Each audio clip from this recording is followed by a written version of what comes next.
Hi, my name is Brian Hardin, and today I'm going to talk about memory loss and what you might be able to do to reverse it, to get back your memory, to feel better, to think better, and what causes memory loss. Now, I'm not a doctor, but I do a huge amount of research. So the information here is for entertainment purposes only. You do your own research, you work with your own doctor. I'm not trying to replace your doctor. I'm wanting you to research yourself, to learn yourself, and to ask questions. And so hopefully within this, you'll be able to ask some questions after we go through a few things. First thing I know is there's many ways or labels that we give to memory loss. We call it dementia, we call it Alzheimer's disease, Parkinson's disease, autism. All these are issues with the brain. And these words disease means that a lot of times we think we have no control over it. That it's just something that was, part of our heredity or DNA and it's just thrown at us. But for the most part, most of these I don't consider in a disease that it's something you caught. It's something that instead, because of your habits, long-term habits of taking in toxins, you actually get these illnesses, this whole pile of things.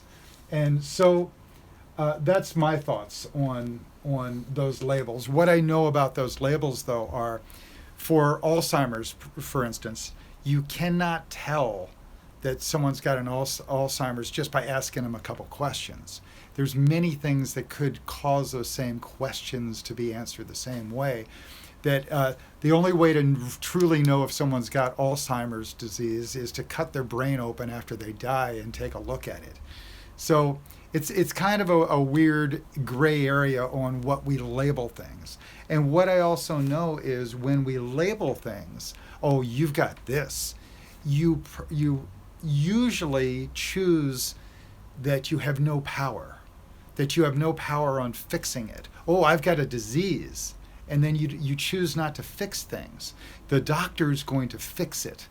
And there's no drug for Alzheimer's disease, for instance, that actually works right now. It works really well. The efficacy of most of those drugs is really low. Now, there is a new drug on the horizon that might be coming out soon. It just got fast-tracked, the first drug in 17 years. And it's soon going to be fast-tracked, supposedly somewhere around February or March of 2021, that drug might be available. And it's got a very strange name. It's got like abracadabra. It's adakamadabadababu. I don't know what but it's adakadabada. I don't know what it is. Anyway, it's just recently fast-tracked. Please look it up on your computer. Drug for Alzheimer's, fast-tracked by the FDA. And what it does is it gets rid of what's called tau proteins, beta amyloid plaque, and these little tangles. So what that is that it gets rid of is all the gunk, all the clutter, all the clogs in your brain. So the gunks, the clutter, and the clogs, they call it beta amyloid plaque, tau proteins, and these tangles. And, there's lots of little details with that, but just look at it as clogs in your brain, okay? And it supposedly gets rid of it. I don't know yet. We haven't seen it yet. So cross your fingers that that's coming. First drug in 17 years. So these labels, I don't agree with so much. I don't, because when we label things, we usually stress ourselves out as feeling like we don't have control. And what I'd like to show you is you have control over reversing some of the things that you chose to contribute to your memory loss. That your memory loss is often caused by bad management of toxins and choices that you make, and that by improving your choices, you can often detoxify, clear up the brain, get your memory back. Now, every piece of your body is always growing. It's not like your brain's supposed to decay and die. that your fingernails are growing, your hair is growing all time, your skin's flaking off at all times. You're always growing. And the slowest organ in your body takes about 7 years to regenerate. But that's the slowest. Most of the things, like you make a cut on your hand and it regenerates within about 2 weeks. So you can fix your brain and repair it, and it can heal itself and grow. It's always learning. You're always learning until the day you die, or the moment you die.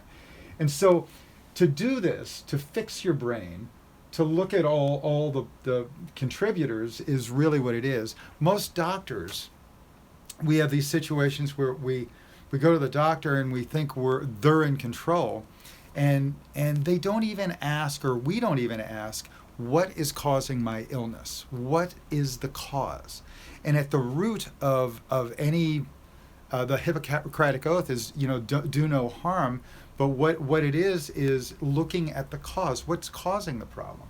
And so down here below, we're going to get to these causes. These are the causes, and we're going to get to them in a minute. But what happens when you give all your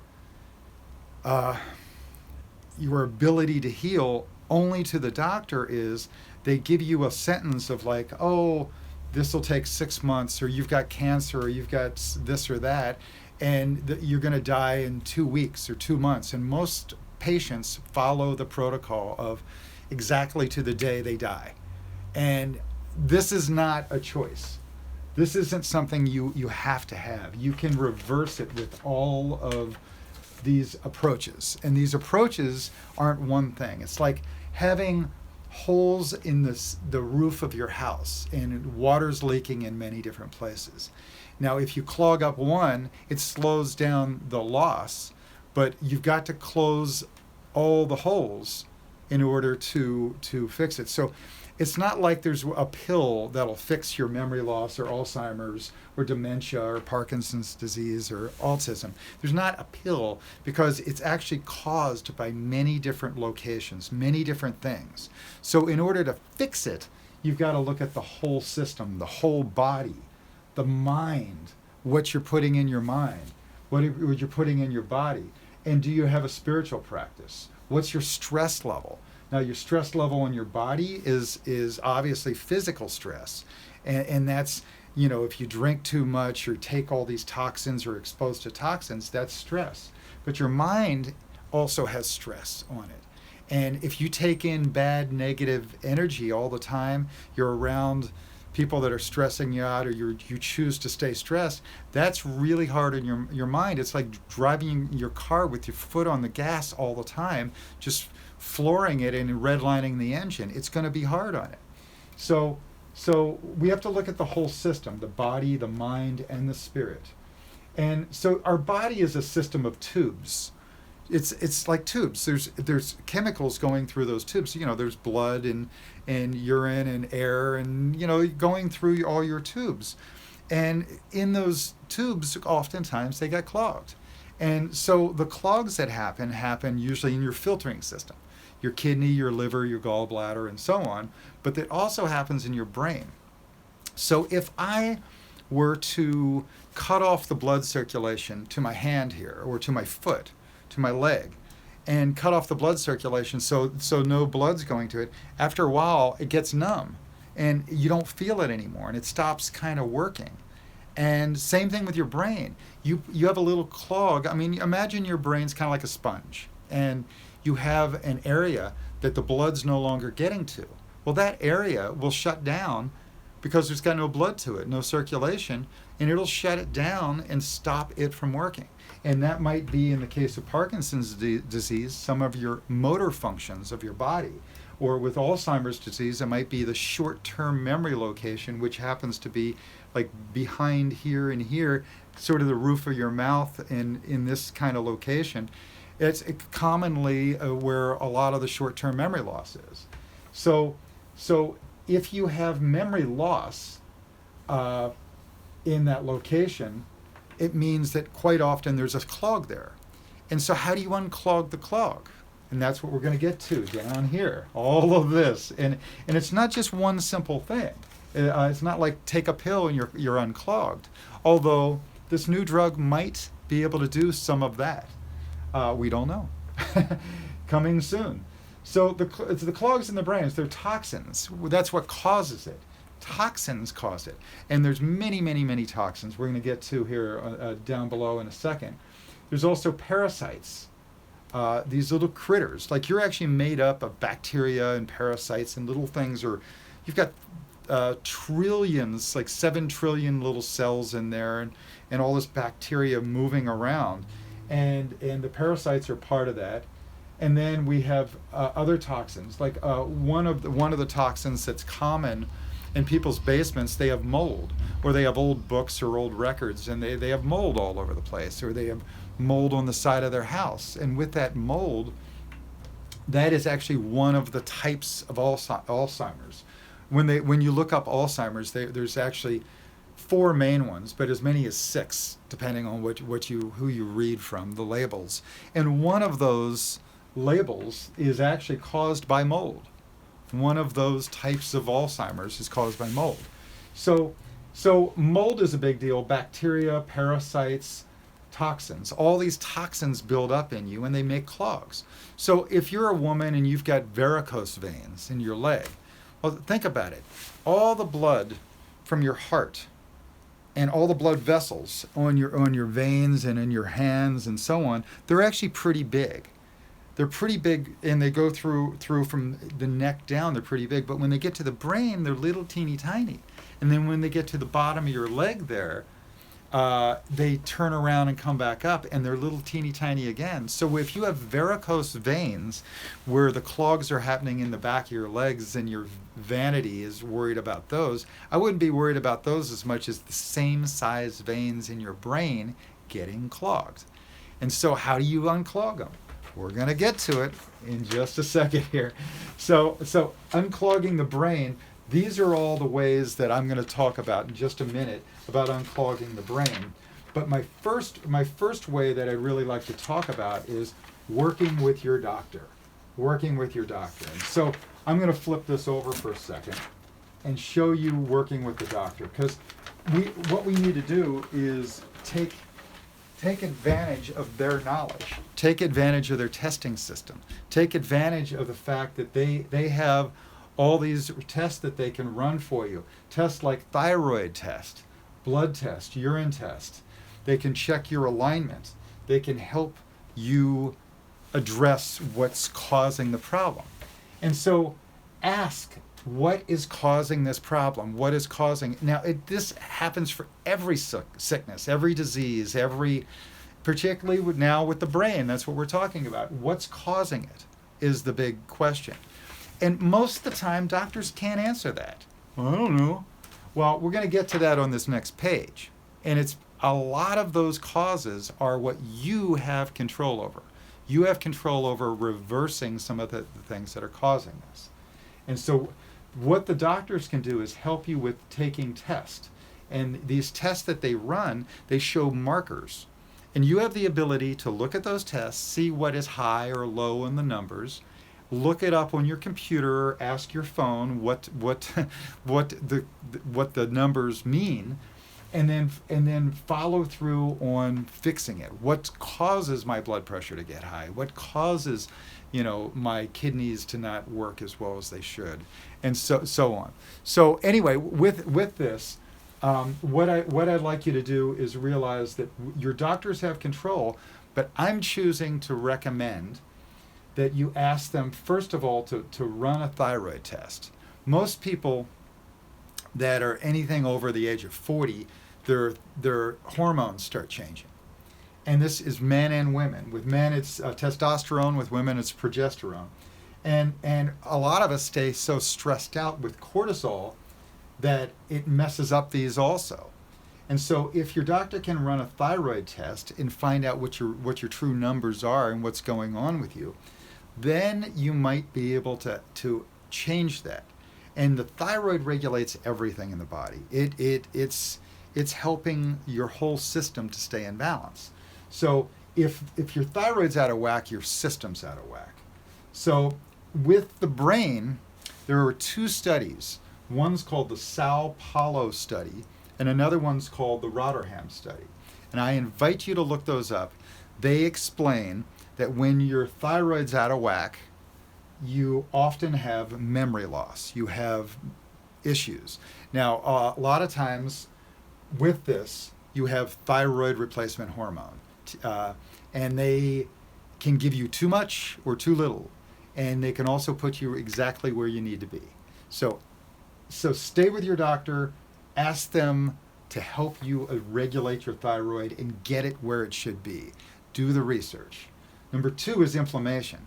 Now, these are causes that cause that memory loss. These are common causes for everybody that causes memory loss. And the combination of these together usually is not a death sentence, but it brings it all about. So number 2 is inflammation. And for women, it's oftentimes bladder infections or urinary tract infections. And we call these typically chronic low-level infections. Oh, I always have that. It just, yeah. And it's like walking around with a tack in your shoe. At some point, it hurts and it messes up your whole system. It causes inflammation, inflamed. Now, the inflammation means your red blood cells are big, your white blood cells are big. You end up getting thick blood that'll clog up in your heart, in your brain, and in your filter system, which would be your spleen and your kidneys and liver and gallbladder and so on. So you don't want chronic inflammation. And for other people, it's candida. Candida, it leads to things like sinus infection. If you've always got that little little nasal drip always, or chronic little headaches or migraines all the time, then this might be triggered by sugar. Sugar is a big inflammation cause. And sugar is something we're all addicted to. And there's many types of sugar. There's the white sugar, that's bad. But what's commonly even worse for me is the high fructose corn syrup. Corn is really hard to digest. And the corn syrup is full of pesticides. And you mix the pesticides with the hard to digest, it inflames my stomach. And it makes me inflamed all the time, makes my blood thick, it makes me need more sleep, it makes my mind thick, and slows everything down. So sugar's a big issue for most of us. It's a trigger. Like with dementia, they often call it type 3 diabetes, not type 2, type 1, type 3 diabetes. That's the new term for a lot of what they're calling dementia or Alzheimer's or memory loss. So our next one would be nutrition. And we're going to get to this a lot on the next page. And I started to just touch on it here, the sugar. Sugar's a big nutrition issue. We're all just addicted to the sugar. And a lot of things that have sugar in now used to not, and at least not as much. And if you look at a package and it says per serving, and it's like an 8-ounce serving. Well, 8 ounces is teeny tiny. Quite often, what we think is one serving is a giant big gulp cup, and that's 32 ounces or something. And we're thinking that's one serving. Well, 8-ounce serving might have a huge amount of sugar in. Now, a little sugar cube is 4 grams of sugar, and if it says 40 grams of sugar per serving, that's 10 sugar cubes.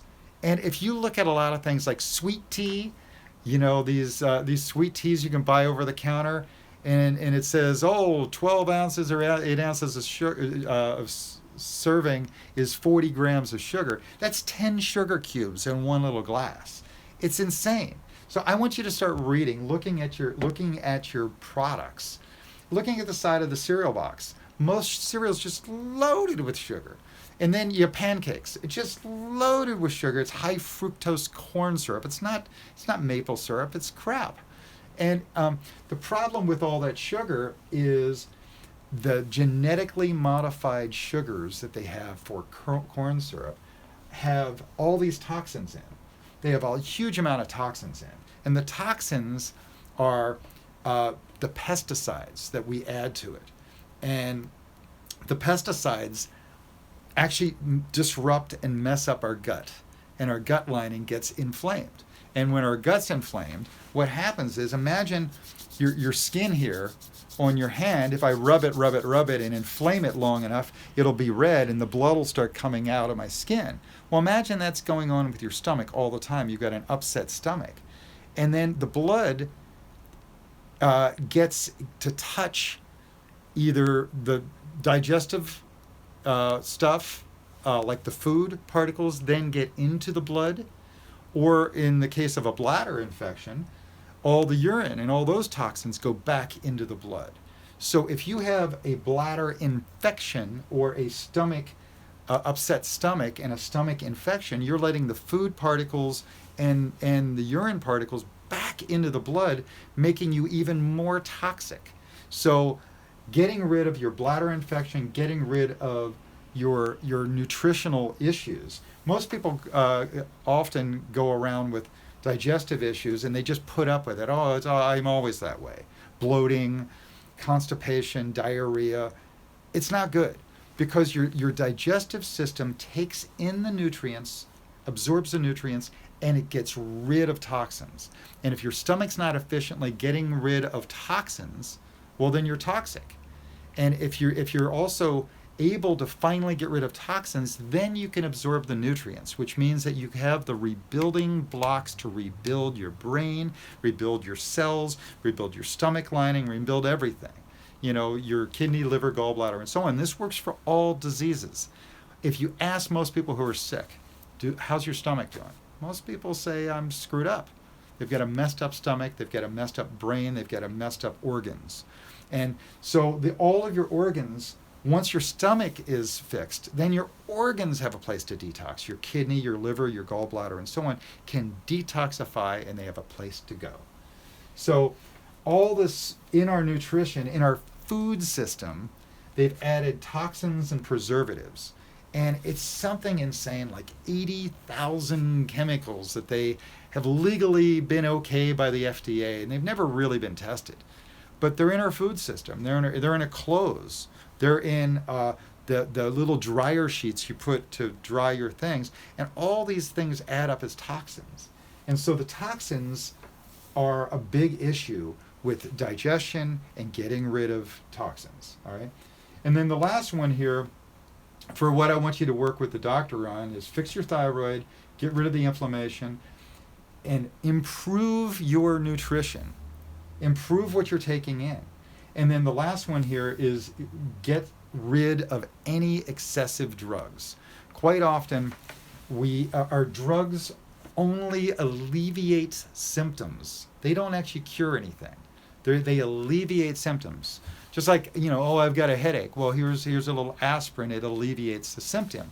Well, what causes the headache is really the bigger thing. What's causing your memory loss is really the bigger thing. What's behind it?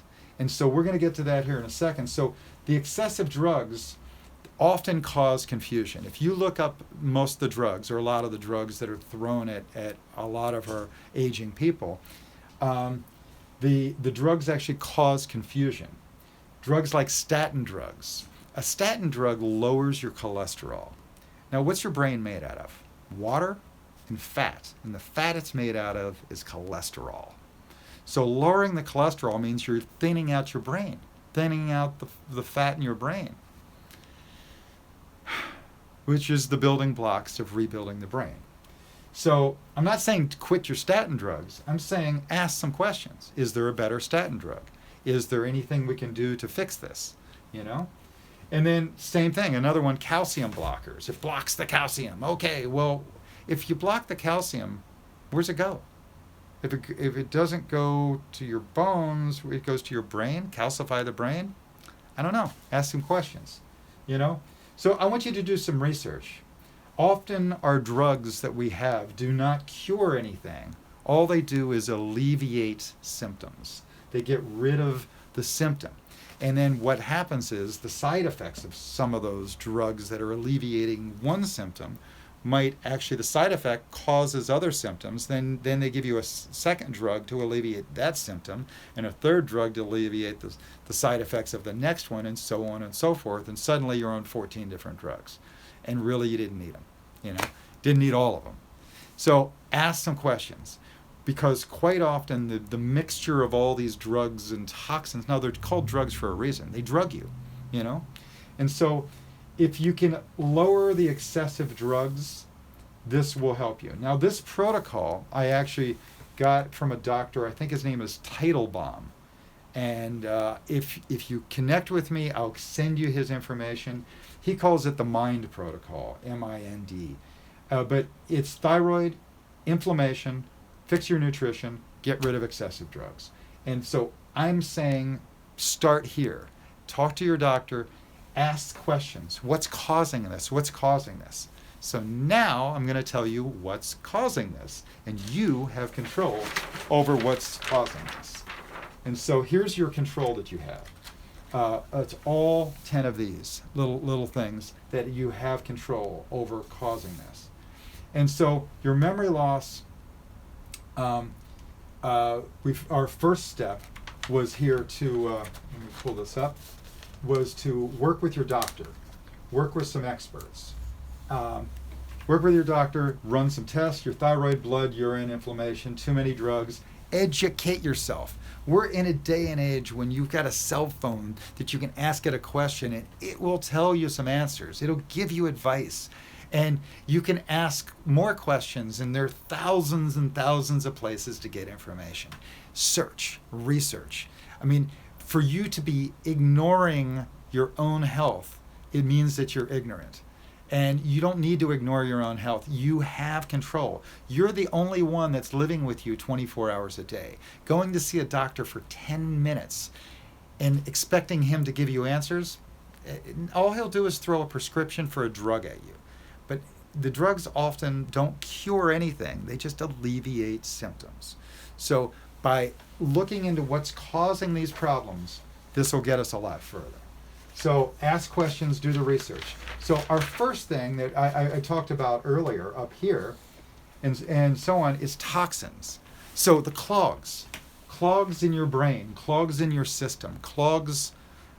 What's causing the clogs? Well, the clogs are caused by inflammation. We talked about that just a minute ago. The inflammation is the blood cells getting big. It's having something sticky in your system to stick to. So that's often caused by, once again, the foods that we eat, the additives added to the foods, the preservatives added to the foods, the food colorings, the food flavorings, all this food-like products that isn't real food. So what I recommend with these toxins is you've got to lower those. You got to improve the foods you're eating. You've also got to lower the toxins in your environment. So a lot of times people are living in bad places where they're exposed to nasty industrial toxins next door, or they make bad habits with their job where they don't wear a mask and they end up exposing themselves to cleaning products or lots of fumes from other toxins and so on, or their house is full of toxins. Like mold is common in people's basements or in people's house. The mold is actually one of the Alzheimer's types is caused by mold alone, and so mold's a big issue. You might have it in the books, in your records, in your basement, in your carpet, underneath the carpet. Who knows? In the walls of your house. So you've got to find that. Another one on the East Coast is radon. Comes up like methane. It comes up underneath the house and leaks up. You can't see it, you can't smell it, and it's this goofy little gas that will mess up your brain. Type it in. If you're living on the East Coast, look for radon. It's a big deal. Lots of basements on the East Coast. Another one's mercury. We've got mercury in our teeth. You know, we did our silver fillings, forever. And those silver fillings, I got the silver filling put in the 1970s. Well, here it is 50 years later, and that mercury filling's leaching. It's leaching toxins. It's leaching mercury vapor. And guess where it's leaking mercury vapor? That far away from your short-term memory location in your brain, which is right back here. Short-term memory at the roof of your mouth, that mercury leaches and it can directly, instantly affect your thinking. So mercury. Another one's aluminum. Oftentimes we take aluminum, which is antiperspirant, and we stick it directly on our lymph nodes, right underneath our arms, or we cook in these aluminum pans, or we get cans that are aluminum cans, and the aluminum leaches into our system. The aluminum doesn't conduct electricity, and your body's made of all these chemicals, and the electricity doesn't allow for the electrical interaction in our brain to happen. So you have problems. Aluminum. Cleaning products. Lots of low, really crappy cleaning products. If you connect with me, I'll share with you a website that I often go to. It's got 3 letters like EWP or something like that website. But they research all the toxins and the products that are on the market, like Tide and Crest and so on, these products, and they rate them A, B, C, D, E, F.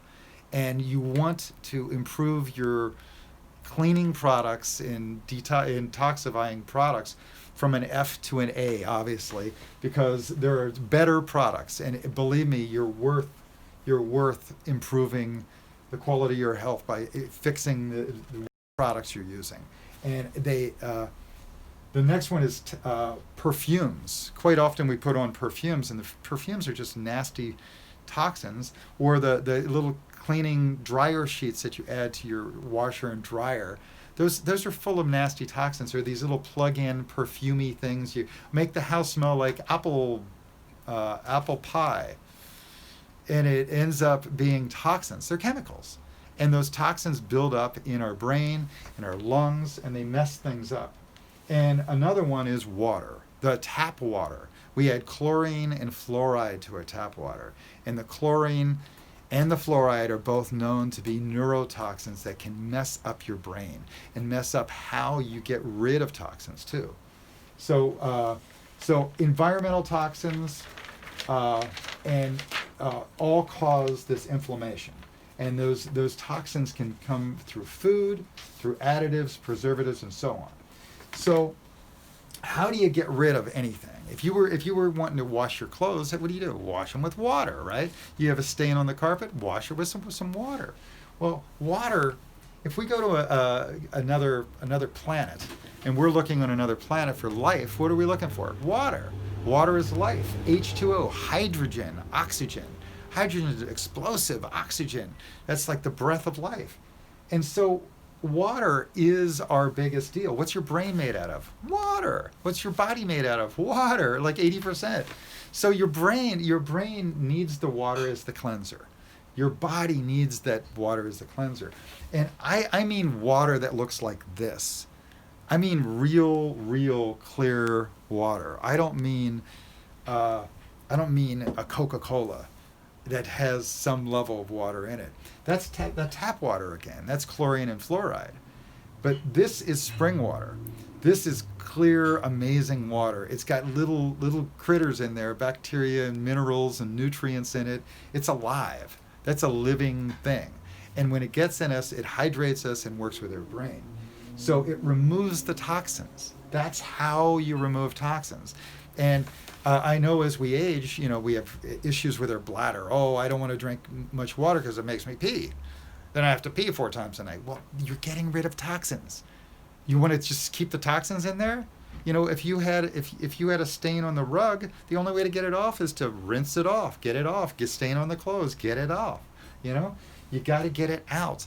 If you got stains in your brain and toxins in your brain, you got to move the energy. You got to clear the toxins. And once they're clear, you won't need as much water. It'll be clear. So with the water, there's a water called Fiji Water. And I recommend the Fiji Water. It's one of many. But the reason I recommend Fiji Water is, for me, I'm able to get it at a lot of convenience stores or grocery stores and so on. And Fiji water is high in what's called silica. It's like sand. And high silica means that the molecules are teeny tiny, itty bitty, teeny tiny particles. And those tiny water molecules mean that they can break the blood-brain barrier and hydrate your brain like a sponge and give your brain the water it needs. Now, Coca-Colas don't do it, sweet teas don't do it, milk doesn't do it, not like Fiji water or silica water. If you've got a wonderful spring near you that's got a lot of silica in and has been tested and the water's clear, maybe that's your choice. If you've ever priced cancer or disease, it's expensive. And so a lot of people say, well, this water is expensive. Well, cancer is expensive. Alzheimer's is expensive. Parkinson's is expensive. Autism is expensive.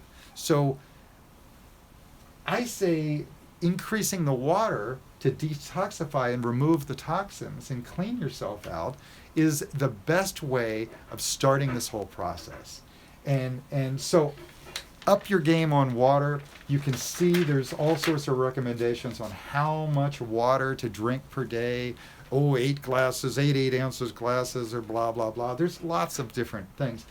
I say drink water until you're no longer thirsty, and then maybe drink some more.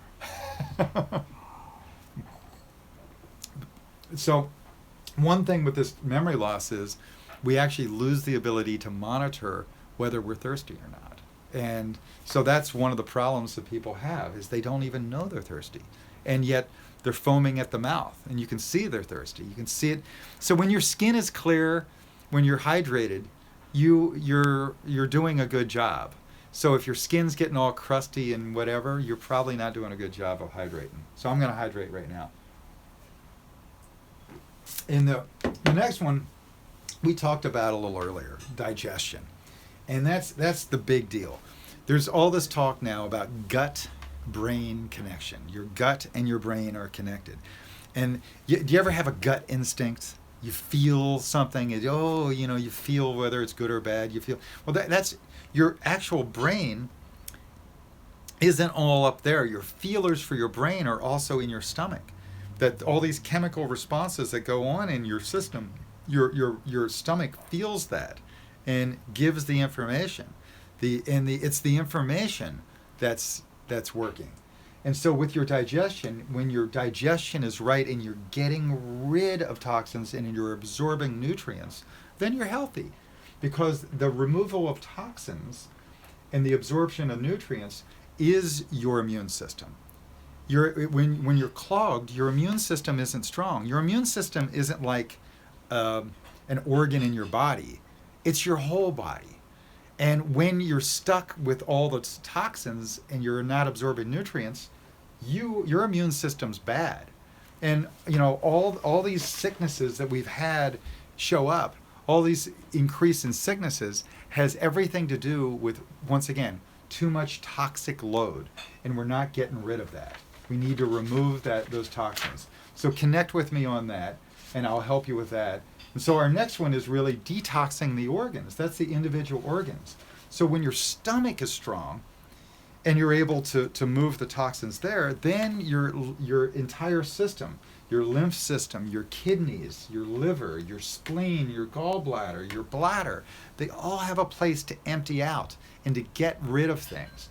Now, if your stomach's all screwed up, then all your organs are backed up. And if your organs are backed up, you have no filter system.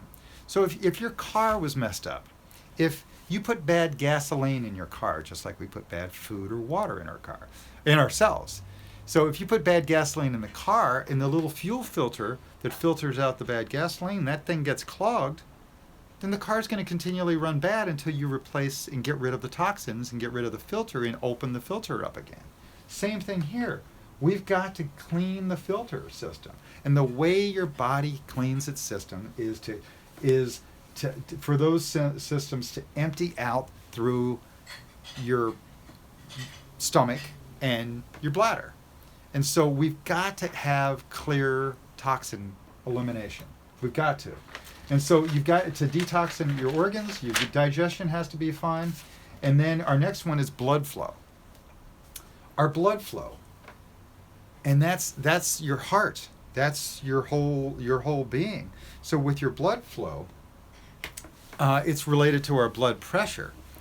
So I find that it was about 3 years ago, 2017, they changed the schedule from Schedule 7 to Schedule 8 for blood pressure. And it used to be what we considered high blood pressure was about 140 over 80 something, or I don't know. But you'll have to look that up. Schedule 7 high blood pressure was 2017. Well, they lowered that number to 130 in the last 3 years, making it okay for doctors to give you even more high blood pressure medicine. In 2017, about 25% of all of the people in the United States had high blood pressure. Now it's about 45% of all the people in the United States have high blood pressure. That means there's a lot of opportunity to sell a lot of drugs. So what blood pressure is it affects your heart, it affects your arteries, but it also affects your brain. So if you've got a clog in your blood, in your brain, what's your body say? Your body's like, oh, hey, there's a clog here. We need to increase the blood pressure to bust out the clog. Now, if you had a clog in your septic system, you flush something down the toilet and it's clogged in the drain, well, what would you do? You'd increase the pressure behind with a plunger or whatever and try to plunger it out of the system to open up the system so it works back to normal. Well, with the brain clogs, if you've got high blood pressure, it might be caused, if you recently have high blood pressure, it might be caused by your body saying, hey, we got to knock out the crap. We got to move the crap out. So having blood pressure that's a teeny bit beyond the norm, whatever that norm is, might actually be what your body needs. And by giving you not only 1, but 2, 3, 4, I heard of a friend that was taking 6 high blood pressure medications. 6. Now, if a blood pressure medicine worked, why would you need 6 of them? Why would you need 2 of them? Why not 1? I don't understand. So sometimes we're back over to that other page, which is too many drugs. Find the drugs that work. Find the medicine that works. And sometimes the drug that works isn't the drug, but instead the food or the exercise or getting rid of the toxin that's blocking the issue. So blood pressure, I'm not telling you to get off blood pressure medication. I'm telling you that if you're only slightly high, ask the questions of the doctor again. Do I really need this? I mean, why am I on this if my blood pressure is only a little high? And if clogs are in the brain, maybe your whole system increased the blood pressure in order to break the clog up. Or in the case of thyroid, back to thyroid again, that first one I asked you to ask your doctor about.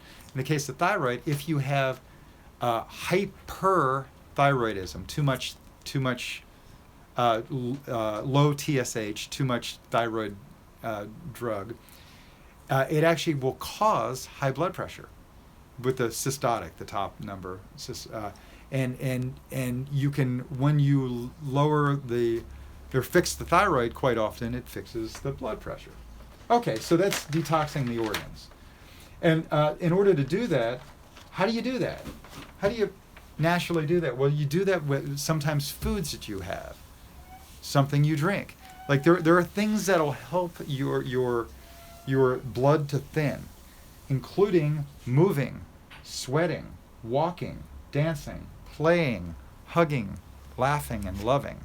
Exercise, So just getting out and moving your organs, what happens is, when you move your arms when you walk, you're moving your lymph nodes and up underneath your arms, and you're moving these lymph nodes, and it's a pump, and it pumps the blood. It pumps the lymph fluid out, and it cleans your system.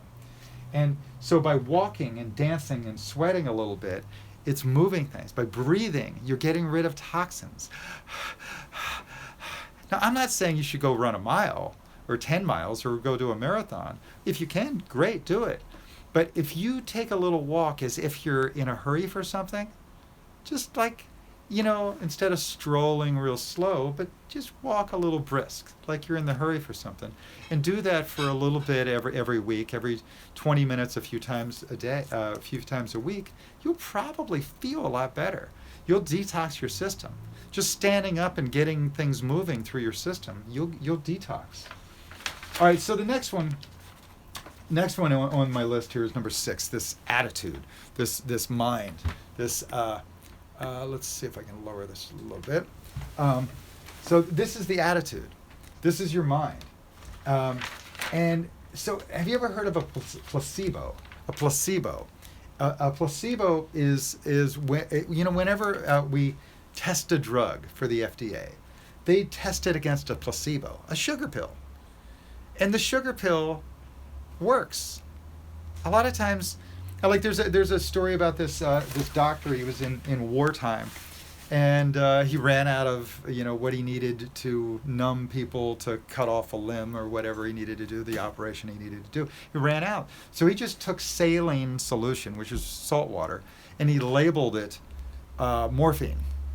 And then he started IV drip of saline solution, but it said morphine on it. And so the patient thought it was morphine. He was getting morphine. And the patient was convinced, oh, this is working. And so with the placebo, it's the same thing. You can convince your mind, your attitude can convince your mind that you're going to be healthier through laughter, love, joy, dance, dreaming, looking forward to something. Now, when you look forward to something, when you have something on the calendar for next week or next month, or you're going to go on a vacation, it's something to always exercise your mind with. You can look forward to the TV show tonight. You can look forward to dinner with someone and look forward to dancing this weekend. And by looking forward, it keeps you active. It keeps you optimistic and open-minded and cheerful and excited in life. So, with that attitude, it's really detoxing your mind of fear, of replacing the fear with love. Now, quite often we have the TV going, and if you're full of fear, you might be watching too much news, too much bad TV, too much violence, and so on. It's crazy that we allow murder to be played on TV all the time, and the news is just full of who died and murder and so on. The same with the newspaper. But it doesn't talk about love. It doesn't talk about growth and excitement. And so drives us with this chemical change that keeps us stressed and anxious and keeps our whole body chemistry out of balance and stressed. So I recommend comedies, music, feeling good. Find some music you like. Hang around with some people that you feel good. I heard a little quote that if you're depressed, you might not have a problem. The problem might be the choices of people you're hanging around with. If you're hanging out with really bad people, that might be causing your depression, the pressure, the stress. You're hanging out because everything's contagious. A smile's contagious, laughter's contagious, arguing and blaming and complaining, that's contagious. So if you're hanging out with people that are arguing all the time or blaming or complaining, you might be depressing and compressing yourself with negative habits that you don't need any longer. All right. So I recommend nature. I recommend sunshine. Get out. It's vitamin D. Sunshine, vitamin D. I recommend silence. Quieting your mind, taking a walk, getting that exercise you need. And while you're walking, don't just move around. Observe. Pay attention to what you're looking at. Observe something new. Look at the clouds. Look at the way people take care of their flowers. Observe what's going on. Activate your mind, right? You can do crossword puzzles. You can stretch. You can ground your energy by actually putting your feet in water or putting your feet on grass, taking your socks and shoes off, getting your feet in the grass. It grounds you. Playing in the dirt, doing some gardening, it grounds you. It gets rid of the electrical energy in your system and it puts it back in the earth. And then water. If you can't move very well, Go take a bath. Put some Epsom salts in there, and your body's electrical. And the Epsom salts gets your electrical energy working like a battery again. It'll raise your energy level back up again. So all this is the attitude you have, the mental attitude, mind, body, spirit.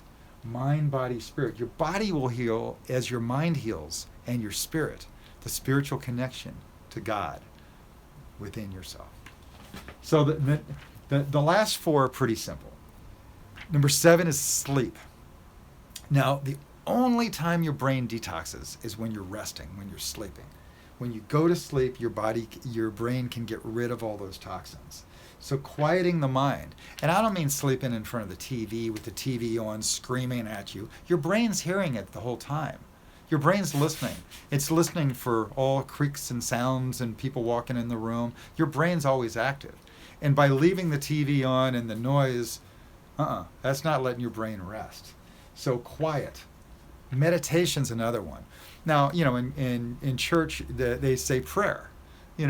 That's quieting the mind. That's being optimistic. That's giving gratitude for what you have instead of being focused on what you don't have. You're focused on what you do have. That's quiet. That's part of the mind. And then taking naps. They say some of the greatest minds in history were nappers. And if your car was running too hot, you would just cool it down. You'd pull over on the side of the road and cool it down a little bit so it wasn't running too hot. You'd add some water to it. You'd get the water and the salt in the battery working right. And same thing, you get the filters cleared out of the car, but you'd also quiet the car engine and cool it down. Well, your brain's running overtime all the time, and it sometimes runs too hot. And that hot can be calmed down with a little nap. Quiet. Go sit. Go just sit in nature. Connect. Get a little sunshine. That'll all help. So number 8 down here is supplements. And supplements it's all personal. I mean, you can just take a little multivitamin. That usually fills in the gap for a lot of people. One really highly expensive multivitamin that's got a lot of stuff. I don't mean the $3 multivitamin you get at the crappy little store that's, budget multivitamin. If you spend a little money, it's food grade. It's food grade, higher price, and it'll take the place of having to get a lot of little pills. One multivitamin. And if your body doesn't need it, it'll crap it out. It'll just get rid of it. But if your body needs it, sometimes it's these tiny little trace minerals that your body needs to make all the connections and repair and rebuild itself. So supplements are really essential. So I just say start with a multivitamin. See how it makes you feel. Get an expensive one. Go ahead and spend some money. $1 a pill, $1 a day, big deal. Go ahead and do that. See if it makes you feel better. If it doesn't, maybe you're getting enough nutrition from your foods. Maybe you need a better multivitamin. I don't know. But there's minerals in a lot of multivitamins too. And you have to look at the minerals like, iron and zinc and copper and all these little tiny trace minerals that are barely even listed are sometimes the essential things that your body needs to rebuild itself and replenish what your brain needs. Okay? And the foods that we eat, I just get my minerals from my foods. The foods aren't doing it these days. Our soil has gotten depleted over the years because of the way that we farm. We farm with chemicals. Whoever thought that taking oil-based poisons and spraying it on our crops was a good way to grow crops? That was insane. And what's happened is it's killed the microbiome of the soil, and all the bacteria and nutrients have gotten smaller and smaller, and the runoff has gotten bigger, and it's oil-based. And the water, it just runs off the soil. And so ask any farmer, it's crap. It's gotten smaller and smaller over the years, and the microbiome, which is all the bacteria and all the little nutrients and the trace minerals, aren't there like they used to be. So in order, for me, I've chosen to go organic. I eat organic vegetables and fruits. I eat my organic meats without antibiotics and hormones. All those extra toxins lead to better nutrition, better nutrients, and they're all whole foods. And I've added this thing, it's called Restore. I ask a nurse, out of every sickness, every illness that you treat, what's the first number one thing that you would do? And she said, oh, fix the digestive system. Get the digestive system right so that you're absorbing nutrients and getting rid of toxins. That's number one. Well, how do you do that? Oh, this liquid called Restore. Now, they recently changed the name to Ion Biome. Ion Biome. And Ion Biome is accompanied by a doctor named Zach Bush.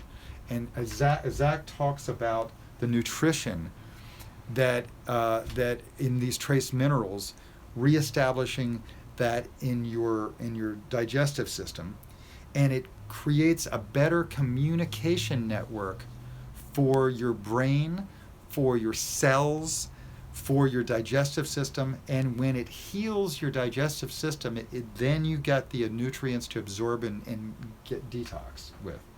So supplements, trace minerals, nutrition, I can help you with all of that too, give you some advice personally one-on-one. The next one is body alignment. That's chiropractic. A lot of brain issues are caused by this, they call it the occiput. This joint right here is your neck that moves in all directions, and air goes through there, blood goes through it, the nerves go through it. Everything's traveling up and down through there. All this electrical system, all the fluids going through there, the air and so on.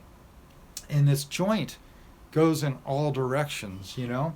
And when the way your head sits on the spine, that occiput, that is quite often pinching a nerve that could go to your brain or to some of your organs and so on.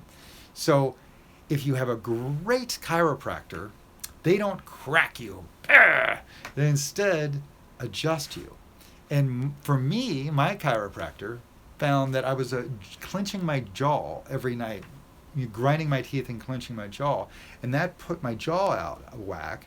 That put my neck out of whack. That put my lower back out of whack. And that put my whole alignment out of whack. So for me, once I changed my posture, I got it chiropractically adjusted, had my neck and head adjusted, I also then changed my posture, and that changed my breathing. Back up, shoulders back, and it gets the flow of energy and fluids and air and nerves all going right. Nothing's pinched. And so I sleep better. I've corrected my sleeping posture, and that goes for my hips. When I sleep on my side, I put a little pillow between my legs so that my hips are spread out a little bit, so that my hips aren't stressed out, my lower back isn't stressed, and get the right pillow. And all of these little details will fix the way that your alignment is and your whole body talks to each other, that whole communication system. And so then the last one I have on here is to research, observe. To observe and research. Research these days, you can use your phone and ask it a question and find out clear information. And the clear information is essential to ask. And you can research and find other people with your same sickness and other people with the same symptoms and what they did about it, and what doctors they went to, what experts they went to, and find that out. So research, observe. And then this is kind of the spiritual tip. We choose the feeling that we want to have. I choose feeling great. Remember the placebo up here? The placebo it was part of the mind protocol. Well, you can choose to actually have a feeling of joy, have a feeling of healing, have the feel and know that you're healing, and that'll give you lower stress hormones. That'll increase all your ability to heal. That'll increase your joy, your laughter, your fun will increase that. You're lowering the fear, increasing the love, the hugs, the laughter. And so you can choose to feel great. And with the feeling of feeling great, is the feeling of healing. So you can choose that. And you can talk to the God that is within our own cells. There's a God within us. God is part of us. So when you say your prayers, you're talking to every cell in your body. And you can tell yourself, I'm healing. I have things to do. I have to be here for a while. I have to heal. And you can ask your version of God to come help your version of your body to increase its ability to heal through laughter, love, and so on. And then you can spread, as you learn that ability, you can spread that to others who need that same information.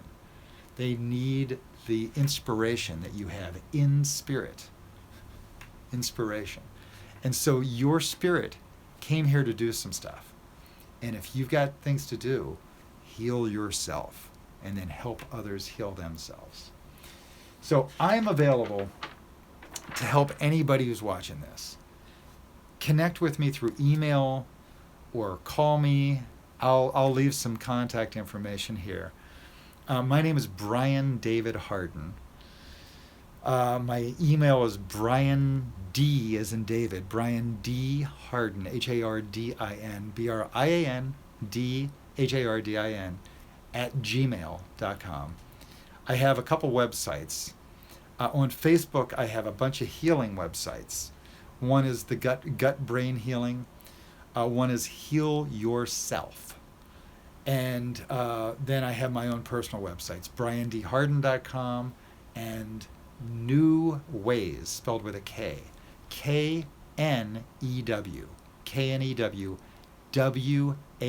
Ways, newways.com.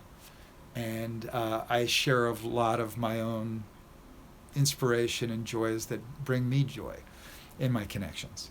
So you have the ability to get your memory back. You have the ability to heal. You have the ability to fix some of these problems. And when I was talking about disease, what they labeled disease, they say Parkinson's disease, Alzheimer's disease. It's a disease. You have no control over it. You do. You have control. And the disease is when your emotions, your toxins, and your stress level are too high. You are uneasy. You are dis-easy. You are diseased. And your disease comes from these emotions, these thoughts, these feelings that you have, these toxins you choose to continually put in yourself, and the stress that you keep choosing to put yourself under. Lower your stress, lower your toxins, get a hold of your emotions, and give yourself some joy and love. Things can clear, and things will clear if you make these choices. Water, digestion, detoxification, sleep, supplementation, get yourself aligned, work with your doctor. All right, well, thank you for watching. I hope this brings you some level of inspiration and joy, and thanks again.